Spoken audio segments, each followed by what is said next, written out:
While also covering this from Washington this hour is our correspondent there, Kethevane Gorjestani. We can bring her in at this point. Kethevane, I know we're expecting relatively shortly a Pentagon briefing. What are you able to tell us for the moment?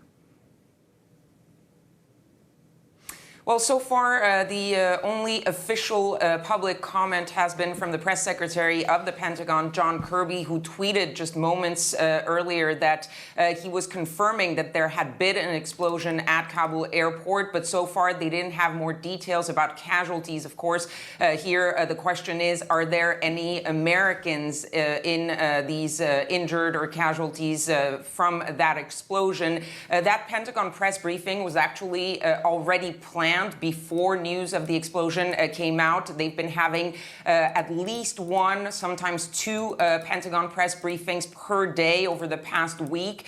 So this was already planned. But of course, the focus is now going to shift from the evacuation part to what has just happened. We also have confirmation that Joe Biden has been briefed about the situation, about that explosion. He also has been briefed every day by his national security team, and he was briefed about the explosion during that daily national security briefing earlier this morning.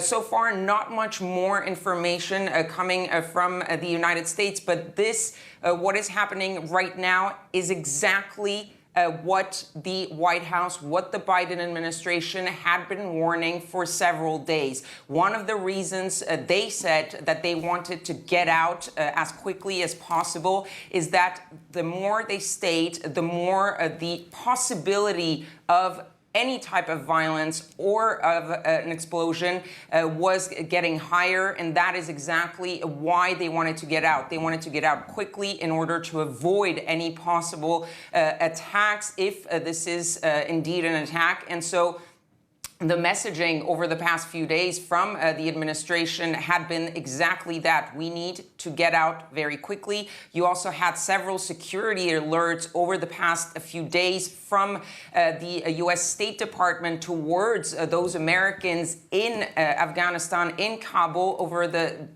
past few days, telling them, do not come to the airport unless you are specifically told to do so, because it is dangerous. So we'll be waiting for that Pentagon briefing, which might give us a little bit more information about what happened there. Yeah, Kethevane, I understand that Pentagon briefing taking place, we imagine, to start in about 20 minutes' time. Some more information trickling now from the newswires here in Paris. More confirmation that there have been casualties from that explosion. No information for the moment about the nationalities. But Kethevane, as you say, this is something that the President, Joe Biden, really wanted to avoid. He was supposed to be meeting the Israeli leader a little bit later on today, but I imagine his focus now is going to be really diverted to this evolving situation at the airport.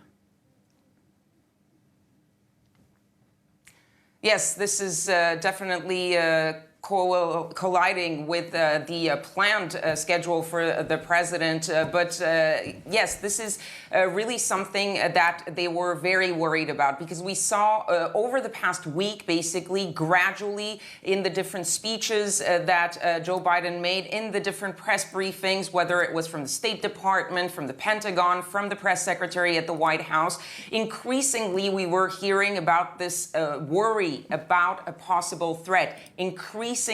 And the threat was getting more and more serious. And just 24 hours ago, the word was an imminent threat. There had been some briefings from the Pentagon, classified briefings, but there were some reports in the U.S. media that were talking about an immediate threat. And that is why the administration was trying to get people out as quickly as possible, but also try to get them away from that airport, because they knew that the immediate surrounding of that airport is where the danger was at its highest. And we heard Joe Biden in one of his previous speeches saying that the longer we stay, the bigger threat there is to our troops. We don't know exactly what the casualties are right now, but the goal, of course, of the Biden administration overall in this withdrawal was to get all the Americans out safe and sound, to get as many Afghans as possible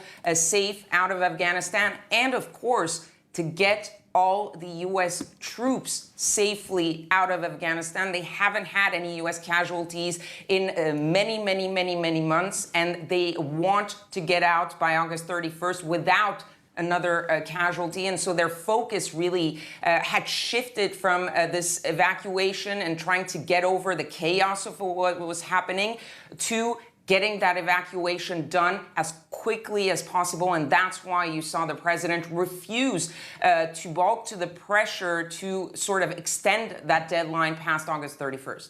All right, Kethevane Gorjestani in Washington, thanks very much indeed for your reporting as well.